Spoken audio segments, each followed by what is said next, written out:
ಧಾರವಾಡ ಲೋಕಸಭಾ ಕಾಂಗ್ರೆಸ್ನ ಅಭ್ಯರ್ಥಿ ಬದಲಾವಣೆ ಇಲ್ಲ. ಡಿಕೆ ಶಿವಕುಮಾರ್ ಸ್ಪಷ್ಟನೆಯನ್ನ ಕೊಟ್ಟಿದ್ದಾರೆ. ಸಂಬಂಧಪಟ್ಟಂತೆ ಒಂದು ಬ್ರೇಕಿಂಗ್ ನ್ಯೂಸ್.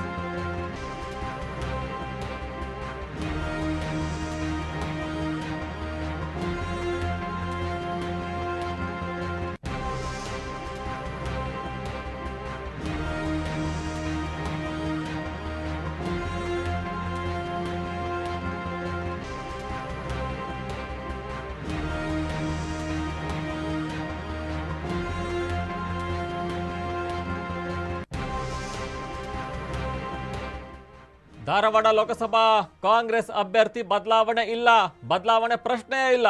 ಬೆಳಗಾವಿಯಲ್ಲಿ ಡಿಕೆ ಶಿವಕುಮಾರ್ ಸ್ಪಷ್ಟನೆಯನ್ನ ಕೊಟ್ಟಿದ್ದಾರೆ. ಸ್ವಾಮೀಜಿ ಬಗ್ಗೆ ನಮಗೆ ಅಪಾರ ಗೌರವ ಇದೆ. ಈಗಾಗಲೇ ನೋಡ್ತಾ ಇದ್ದೀವಿ, ಪರಿಶೀಲನೆ ಕೂಡ ಮಾಡಿದ್ವಿ.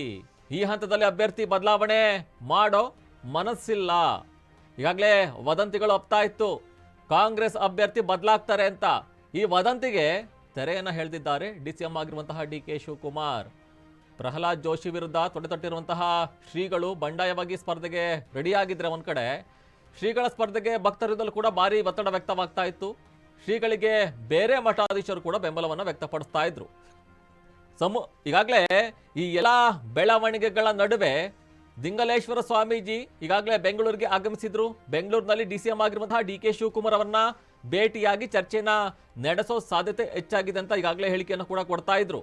ಆದ್ರೆ ಬೆಂಗಳೂರಿನಲ್ಲಿರುವಂತಹ ಆಪ್ತರನ್ನ ಸಹ ಸ್ವಾಮೀಜಿಗಳು ಭೇಟಿ ಮಾಡಲಿದ್ದಾರೆ.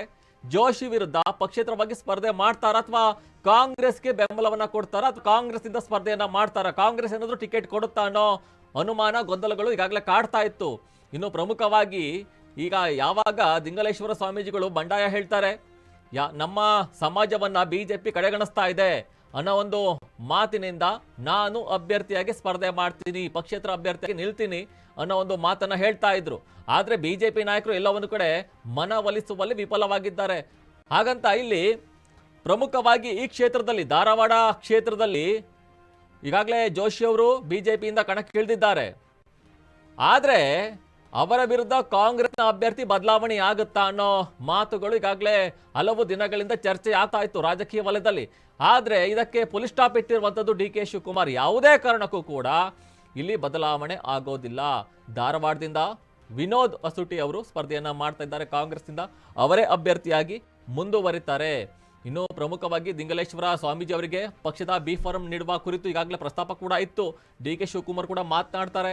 ಇನ್ನು ಸಿದ್ದರಾಮಯ್ಯ ಇದಕ್ಕೆ ಒಪ್ಪಿಲ್ಲ ಅಂತ ಈಗಾಗಲೇ ತಿಳಿದು ಬರ್ತಾ ಇರುವಂತದ್ದು. ಪ್ರಮುಖವಾಗಿ ಸಾಮಾಜಿಕ ನ್ಯಾಯ ಮತ್ತು ಜಾತಿ ಸಮೀಕರಣದ ಲೆಕ್ಕಾಚಾರದಲ್ಲಿ ಹಿಂದುಳಿದ ವರ್ಗದ ಕುರುಬ ಸಮುದಾಯದ ವಿನೋದ್ ಅವರಿಗೆ ಟಿಕೆಟ್ ಅನ್ನ ಈಗಾಗಲೇ ಕಾಂಗ್ರೆಸ್ ಕೊಟ್ಟಿರುವಂತದ್ದು.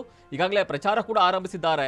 ಅವರನ್ನ ಬದಲಿಸಿ ಬೇರೆಯವರಿಗೆ ಟಿಕೆಟ್ ಅನ್ನ ಕೊಡಲು ಸಾಧ್ಯವೇ ಇಲ್ಲ ಅಂತ ಈಗಾಗಲೇ ಹೇಳಿಕೆಯನ್ನ ಕೊಟ್ಟಿರುವಂತದ್ದು.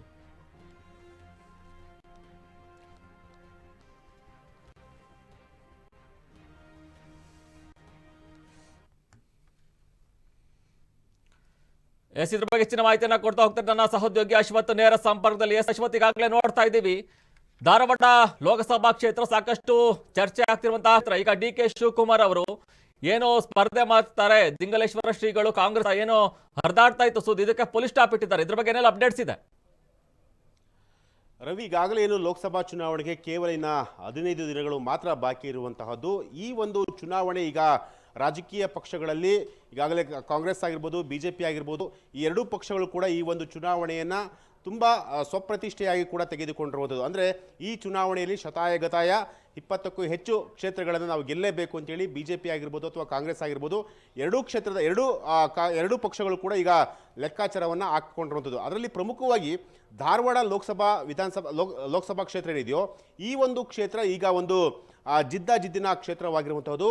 ಕಾಂಗ್ರೆಸ್ನಿಂದ ಏನು ವಿನೋದ್ ಅಸೋಟಿ ಅಂತೇಳಿ ಅಲ್ಲಿ ಸ್ಪರ್ಧೆ ಮಾಡ್ತಿದ್ದಾರೆ. ಜೊತೆಗೆ ಬಿಜೆಪಿಯಿಂದ ಪ್ರಹ್ಲಾದ್ ಜೋಶಿ ಅವರು ಕೂಡ ಸ್ಪರ್ಧೆ ಮಾಡ್ತಾ ಇರೋದು. ಅಂದರೆ ಇಲ್ಲಿ ಪ್ರಮುಖವಾಗಿ ಇವರಿಬ್ಬರ ನಡುವೆ ಮತ್ತೊಬ್ಬ ವ್ಯಕ್ತಿ, ಅಂದರೆ ಮತ್ತೊಬ್ಬ ಸ್ವಾಮೀಜಿಯವರು ಕೂಡ ಎಂಟ್ರಿ ಆಗಿರುವಂಥದ್ದು. ಅದು ಶಿರಹಟ್ಟಿ ದಿಂಗಾಲೇಶ್ವರ ಸ್ವಾಮೀಜಿ. ಸೊ ಈ ಸ್ವಾಮೀಜಿ ಈಗ ಅಂದರೆ ಪಕ್ಷೇತರ ಅಭ್ಯರ್ಥಿಯಾಗಿ ಸ್ಪರ್ಧೆ ಮಾಡಬೇಕು ಅಂತೇಳಿ ಈಗಾಗಲೇ ಅಲ್ಲಿ ಧಾರವಾಡ ಕ್ಷೇತ್ರದಲ್ಲಿ ಈಗ ಸಂಚಾರವನ್ನು ಕೂಡ ಮಾಡ್ತಾರಂಥದ್ದು. ಅಂದರೆ ಪ್ರತಿನಿತ್ಯ ಕಾಂಗ್ರೆಸ್ನ ಅಭ್ಯರ್ಥಿಯಾಗಿರುವಂತಹ ವಿನೋದ್ ಅಸೋಟಿ ಅವರು ಸುದ್ದಿ ಆಗ್ತಾ ಇದ್ದಾರೋ ಇಲ್ವೋ ಗೊತ್ತಿಲ್ಲ, ಅಥವಾ ಪ್ರಹ್ಲಾದ್ ಜೋಶಿ ಅವರು ಸುದ್ದಿ ಆಗ್ತದಾರೋ ಇಲ್ಲೋ ಗೊತ್ತಿಲ್ಲ, ಆದರೆ ದಿಂಗಾಲೇಶ್ವರ ಸ್ವಾಮೀಜಿಗಳು ಮಾತ್ರ ಪ್ರತಿನಿತ್ಯ ಸುದ್ದಿ ಆಗ್ತಿದ್ದಾರೆ. ಆ ಒಂದು ಸುದ್ದಿಗೆ ಈಗ ಸ್ವತಃ ಡಿ ಕೆ ಶಿ ಅಂದರೆ ಕಾಂಗ್ರೆಸ್ನ ಅಧ್ಯಕ್ಷರಾಗಿರುವಂತಹ ಡಿ ಕೆ ಶಿವಕುಮಾರ್ ಅವರು ಈಗ ಅದಕ್ಕೆ ಒಂದು ತೆರೆ ಎಳೆಯುವಂಥ ಒಂದು ಕೆಲಸವನ್ನು ಈಗ ಮಾಡಿರುವಂಥದ್ದು. ಅಂದರೆ ಇಲ್ಲಿ ಪ್ರಮುಖವಾಗಿರುವಂತಂದರೆ ದಿಂಗಾಲೇಶ್ವರ ಸ್ವಾಮಿಗಳು ಏನು ಸ್ಪರ್ಧೆಯನ್ನು ಮಾಡ್ತಾರೆ ಅಂತೇಳಿ ಯಾವಾಗ ಈ ವಿಚಾರ ಪ್ರಸ್ತಾಪ ಆಯಿತು ಅಂದಿನಿಂದಲೂ ಕೂಡ ರಾಜಕೀಯ ಪಕ್ಷ ಅಂದರೆ ಬಿಜೆಪಿ ಆಗಿರ್ಬೋದು ಅಥವಾ ಕಾಂಗ್ರೆಸ್ ಆಗಿರ್ಬೋದು ಎರಡೂ ಪಕ್ಷದ ಮುಖಂಡರುಗಳು ತುಂಬ ಸೀರಿಯಸ್ ಆಗಿ ಈಗ ತೆಗೆದುಕೊಂಡಿರುವಂಥದ್ದು. ಅಂದರೆ ಎಲ್ಲೋ ಒಂದು ಕಡೆ ದಿಂಗಾಲೇಶ್ವರ ಸ್ಪರ್ಧೆಯಿಂದ ಎಲ್ಲೋ ಒಂದು ಕಡೆ ತಮ್ಮ ಅಭ್ಯರ್ಥಿಗಳಿಗೆ ಅಂದರೆ ಸ್ವಲ್ಪ ಮಟ್ಟಿಗೆ ಸಮಸ್ಯೆ ಆಗ್ಬೋದು ಅಂತೇಳಿ ಈಗ ಈ ಒಂದು ವಿಚಾರದ ಬಗ್ಗೆ ಈಗ ಕಾಂಗ್ರೆಸ್ನ ಹೈಕಮಾಂಡ್ ಆಗಿರ್ಬೋದು ಅಥವಾ ಬಿಜೆಪಿ ಹೈಕಮಾಂಡ್ ಆಗಿರ್ಬೋದು ಇದರ ಬಗ್ಗೆ ಈಗ ಚರ್ಚೆಯನ್ನು ಕೂಡ ಮಾಡ್ತಿರೋಂಥದ್ದು. ಆದರೆ ಇಲ್ಲಿ ಪ್ರಮುಖವಾಗಿರುವಂತಂದ್ರೆ ಡಿ ಕೆ ಶಿವಕುಮಾರ್ ಅವರು ಸ್ಪಷ್ಟವಾಗಿ ಈ ಒಂದು ವಿಚಾರದ ಬಗ್ಗೆ ತೆರೆ ಹೇಳಿದಿರುವಂಥದ್ದು. ಅಂದ್ರೆ ಈ ಮುಂಚೆ ಏನಾದ್ರೂ ದಿಂಗಾಲೇಶ್ವರ ಸ್ವಾಮಿಗಳು ಅಶ್ವಥ್ ಇಲ್ಲಿ ಪ್ರಮುಖವಾಗಿ ಗಮನಿಸಬೇಕು, ಸಿದ್ದರಾಮಯ್ಯನವರು ಕುರುಬ ಸಮುದಾಯಕ್ಕೆ ಸೇರಿದವರು, ಇನ್ನು ಅವರ ಅಭ್ಯರ್ಥಿಗೆ ಅಲ್ಲಿ ಈಗಾಗಲೇ ಟಿಕೆಟ್ ಅನ್ನು ಕೂಡ ಕೊಟ್ಟಿರುವಂತದ್ದು. ಆದ್ರೆ ಇಲ್ಲಿ ಡಿ ಕೆ ಶಿವಕುಮಾರ್ ಅಭ್ಯರ್ಥಿನ ಬದಲಿಸುವಂತೆ ಪಟ್ಟನ್ನ ಹಿಡಿದಿದ್ರು ಅನ್ನೋ ಮಾತುಗಳು ಕೇಳಿ ಬರ್ತಾ ಇತ್ತು. ಅದಕ್ಕೆ ಅವರೇ ಈಗ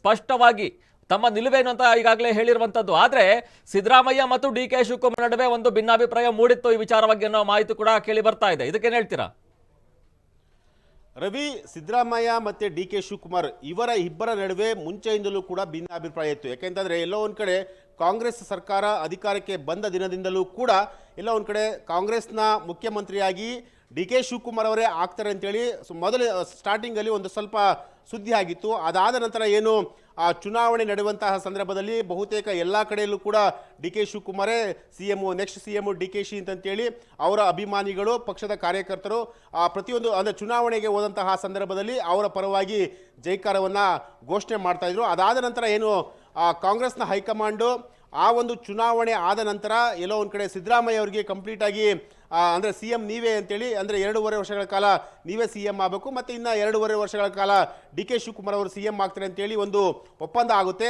ಅಲ್ಲಿವರೆಗೂ ಕೂಡ ಅವರ ಇಬ್ಬರ ನಡುವೆ ಪಕ್ಷದಲ್ಲಿ ಯಾವುದೇ ರೀತಿಯಾದಂಥ ಒಂದು ಭಿನ್ನಾಭಿಪ್ರಾಯ ಆಗಿರಲಿ ಅಥವಾ ಯಾವುದೇ ಒಂದು ವಿಚಾರ ಆಗಿರಲಿ ಇವರಿಬ್ಬರ ನಡುವೆ ಸಣ್ಣ ಮಟ್ಟದಲ್ಲಿ ಭಿನ್ನಾಭಿಪ್ರಾಯ ಹಿಂದೆಂದಲೂ ಕೂಡ ಇತ್ತು. ಅಂದರೆ ತಮ್ಮ ಪಕ್ಷದ ತಮ್ಮ ಪರವಾದಂತಹ ಅಭ್ಯರ್ಥಿಗಳಿಗೆ ಚುನಾವಣೆಯಲ್ಲಿ ಟಿಕೆಟ್ ಕೊಡಿಸ್ಬೇಕು ಅಂತೇಳಿ ಡಿ ಕೆ ಶಿವಕುಮಾರ್ ಅವರು ಒತ್ತಾಯ ಮಾಡಿದ್ರೆ ಸಿದ್ದರಾಮಯ್ಯ ಅವರು ನಮಗೆ ಬೇಕಾದಂತಹ ವ್ಯಕ್ತಿಗಳಿಗೆ ಟಿಕೆಟನ್ನು ಕೊಡಬೇಕು ಅಂತೇಳಿ ವಿಧಾನಸಭೆ ಆಗಿರ್ಬೋದು ಅಥವಾ ಲೋಕಸಭೆ ಆಗಿರ್ಬೋದು ಎರಡೂ ಚುನಾವಣೆಯಲ್ಲೂ ಕೂಡ ತಮ್ಮ ಅಭ್ಯರ್ಥಿಗಳಿಗೆ ಅವರು ಬ್ಯಾಟಿಂಗ್ ಮಾಡ್ಕೊಂಡು ಬಂದಿರುವಂಥದ್ದು. ಸೊ ಈಗ ಕೂಡ ಇಲ್ಲಿ ಪ್ರಮುಖವಾಗಿ ಅಂತಂದರೆ ಇಲ್ಲಿ ಧಾರವಾಡ ಲೋಕಸಭಾ ಕ್ಷೇತ್ರ ವಿಚಾರಕ್ಕೆ ಬರೋದಾದರೆ ಕಂಪ್ಲೀಟ್ ಆಗಿ ಈಗಾಗಲೇ ಏನು ಪ್ರಹ್ಲಾದ್ ಜೋಶಿ ಬಿಜೆಪಿಯಿಂದ ಸ್ಪರ್ಧೆ ಮಾಡಿದ್ರು ಮತ್ತು ಜೊತೆಗೆ ಕಾಂಗ್ರೆಸ್ಸಿಂದ ಏನು ವಿನೋದ್ ಅಸಟಿ ಅವರು ಸ್ಪರ್ಧೆ ಮಾಡ್ತಿರೋದು. ಆದರೆ ಇಲ್ಲಿ ಪ್ರಮುಖವಾಗಿ ದಿಂಗಾಲೇಶ್ವರ ಸ್ವಾಮಿಗಳು ಎಂಟ್ರಿ ಆದಂಥ ದಿನದಿಂದಲೂ ಕೂಡ ಇಲ್ಲಿವರೆಗೂ ಅದೇ ವಿಚಾರ ಚರ್ಚೆ ಆಗ್ತಿರೋದು. ಅಂದರೆ ಇಲ್ಲಿ ಡಿ ಕೆ ಶಿವಕುಮಾರ್ ಸ್ಪಷ್ಟವಾಗಿ ಏನಂತಂದರೆ ಮುಂಚೆ ಏನಾದರೂ ದಿಂಗಾಲೇಶ್ವರ ಸ್ವಾಮೀಜಿಗಳು ನಮ್ಮ ಜೊತೆ ಮಾತನಾಡಿದರೆ ಅಥವಾ ನಮ್ಮ ಜೊತೆ ಬಂದಿದ್ರೆ ಸಂಪರ್ಕಕ್ಕೆ ಸಿಕ್ಕಿದ್ರೆ ಆ ವಿಚಾರದ ಬಗ್ಗೆ ನಾವು ಚರ್ಚೆ ಮಾಡ್ಬೋದಾಗಿತ್ತು. ಆದರೆ ಈಗ ಕಾಲ ಮಿಂಚು ಹೋಗಿದೆ. ಸೊ ಈಗ ನಮ್ಮ ಅಭ್ಯರ್ಥಿ ಯಾರಿದ್ದಾರೆ ವಿನೋದ್ ಅಸೌಟಿ ಅವರಿಗೆ ನಮ್ಮ ಸಂಪೂರ್ಣವಾದಂತಹ ಬೆಂಬಲ ಅಂತೇಳಿ ಒಂದು ತೆರೆ ಎಳೆಯುವಂಥ ಒಂದು ಕೆಲಸವನ್ನು ಮಾಡಿರೋದು. ಅಂದರೆ ಇಲ್ಲಿ ಯಾಕೆ ತೆರೆ ಎಳೆಯುವಂಥ ಕೆಲಸ ಮಾಡಿದ್ರೆ ಅಂತಂದರೆ ಕಾರ್ಯಕರ್ತರಿಗೆ ಗೊಂದಲ ಆಗಬಾರ್ದು. ಯಾಕೆಂತಂದರೆ ದಿಂಗಾಲೇಶ್ವರ ಸ್ವಾಮೀಜಿಗಳು ಸ್ಪರ್ಧೆ ಮಾಡ್ತಾರೆ ಪಕ್ಷೇತರ ಅಭ್ಯರ್ಥಿಗೆ, ಅವರಿಗೆ ನಾವು ಸಪೋರ್ಟ್ ಮಾಡಬೇಕಾ ಅಥವಾ ಕಾಂಗ್ರೆಸ್ನ ಅಭ್ಯರ್ಥಿಗೆ ಸಪೋರ್ಟ್ ಮಾಡಬೇಕಾ? ಸೊ ಒಂದಷ್ಟು ಗೊಂದಲಗಳು ಕೂಡ ಇದ್ದೇ ಇರ್ತವೆ. ಅಶ್ವಥ್, ಈಗಾಗಲೇ ನೋಡ್ತಾ ಇದ್ದೀವಿ, ಈಗಾಗಲೇ ಕಮಲ ಪಡೆ ಏನಿತ್ತು ದಿಂಗಲೇಶ್ವರ ಶ್ರೀಗಳ ಮನವೊಲಿಕೆಯನ್ನ ಮಾಡುವಲ್ಲಿ ವಿಫಲವಾಗಿರುವಂಥದ್ದು. ಆದರೆ ಇವ್ರೇನಾದ್ರೂ ಸ್ಪರ್ಧೆ ಮಾಡಿದ್ರೆ ಎರಡೂ ಪಕ್ಷಗಳಿಗೆ ಹಿನ್ನಡೆ ಆಗುತ್ತಾ ಅಂತ? ಖಂಡಿತ. ಈಗ ಯಾಕೆಂತಂದರೆ ಈ ಎರಡೂ ಅಂದರೆ ಈಗ ಪ್ರಹ್ಲಾದ್ ಜೋಶಿ ಅವರು ಹಿಂದೆ ಸಂಸದರಾಗಿದ್ದವರು, ಜೊತೆಗೆ ಏನು ಅಲ್ಲಿ ಕೇಂದ್ರದಲ್ಲಿ ಮಂತ್ರಿ ಆಗಿದ್ದಂಥವ್ರು, ಅವರು ಬಿಜೆಪಿ ಪಕ್ಷದಲ್ಲಿ ಒಂದಷ್ಟು ಹೋಲ್ಡಿಂಗ್ ಇರುವಂತಹ ವ್ಯಕ್ತಿ. ಜೊತೆಗೆ ಏನು ನಾವು ವಿನೋದ್ ಅಸೋಟಿ ಅಂತ ಹೇಳ್ತಾರೆ ಕಾಂಗ್ರೆಸ್ ಅಭ್ಯರ್ಥಿ ಇದ್ದಾರಲ್ಲ, ಅವರು ಕೂಡ ಆ ಕ್ಷೇತ್ರದಲ್ಲಿ ಒಂದಷ್ಟು ವರ್ಚಸ್ಸಿರುವಂತಹ ನಾಯಕ, ಜೊತೆಗೆ ಒಂದಷ್ಟು ಅಲ್ಲಿ ಕ್ಷೇತ್ರದಲ್ಲಿ ಸಾಕಷ್ಟು ಹೋಲ್ಡಿಂಗ್ ಇರುವಂತಹ ವ್ಯಕ್ತಿ. ಸೊ ಇಬ್ಬರ ನಡುವೆ ಈಗ ದಿಂಗಾಲೇಶ್ವರ ಸ್ವಾಮೀಜಿಗಳು ಏನು ಎಂಟ್ರಿ ಆದರೂ ಸೊ ಅವರ ಇಬ್ಬರಿಗೂ ಎಲ್ಲೋ ಒಂದು ಕಡೆ ಸ್ವಲ್ಪ ಇರುಸು ಮುರುಸು ಆಗ್ತಿರೋಂಥದ್ದು. ಅಂದರೆ ಯಾರ ಪರವಾಗಿ ಮತದಾರರು ಯಾರ ಪರವಾಗಿ ಕೆಲಸ ಮಾಡಬೇಕು, ಅಂದರೆ ಯಾರಿಗೆ ವೋಟ್ ಹಾಕಬೇಕು ಅನ್ನೋದು ಕೂಡ ಮತದಾರರಲ್ಲೂ ಕೂಡ ಒಂದು ಸ್ವಲ್ಪ ಮಟ್ಟಿಗೆ ಕನ್ಫ್ಯೂಷನ್ ಇದೆ. ಸೊ ಹಾಗಾಗಿ ಆ ಕನ್ಫ್ಯೂಷನ್ ಆಗಬಾರ್ದು ಅಂತೇಳಿ ಕಂಪ್ಲೀಟ್ ಆಗಿ ನಾವು ಕಾಂಗ್ರೆಸ್ ಅಭ್ಯರ್ಥಿಯ ಪರವಾಗಿ ನಿಂತಿದ್ದೇವೆ. ಯಾವುದೇ ಕಾರಣಕ್ಕೂ ಕೂಡ ದಿಂಗಾಲೇಶ್ವರ ಸ್ವಾಮೀಜಿಗಳು ಸ್ಪರ್ಧೆ ಮಾಡಿದ್ರು ಕೂಡ ನಾವು ಅವರಿಗೆ ನಮ್ಮ ಪಕ್ಷದ ಕಾರ್ಯಕರ್ತರಾಗಲಿ ಅಥವಾ ನಮ್ಮ ಪಕ್ಷದವರಾಗಲಿ ಯಾರು ಕೂಡ ಅವರಿಗೆ ಸಪೋರ್ಟ್ ಮಾಡಲ್ಲ ಅಂತೇಳಿ ಡಿ ಕೆ ಶಿವಕುಮಾರ್ ಅವರು ಸ್ಪಷ್ಟವಾಗಿ ತೆರೆ ಎಳೆದಿರುವಂತಹದ್ದು. ರವಿ, ಧನ್ಯವಾದಗಳು ಅಶ್ವಥ್ ನಿಮ್ಮ ಎಲ್ಲ ಮಾಹಿತಿಗಾಗಿ.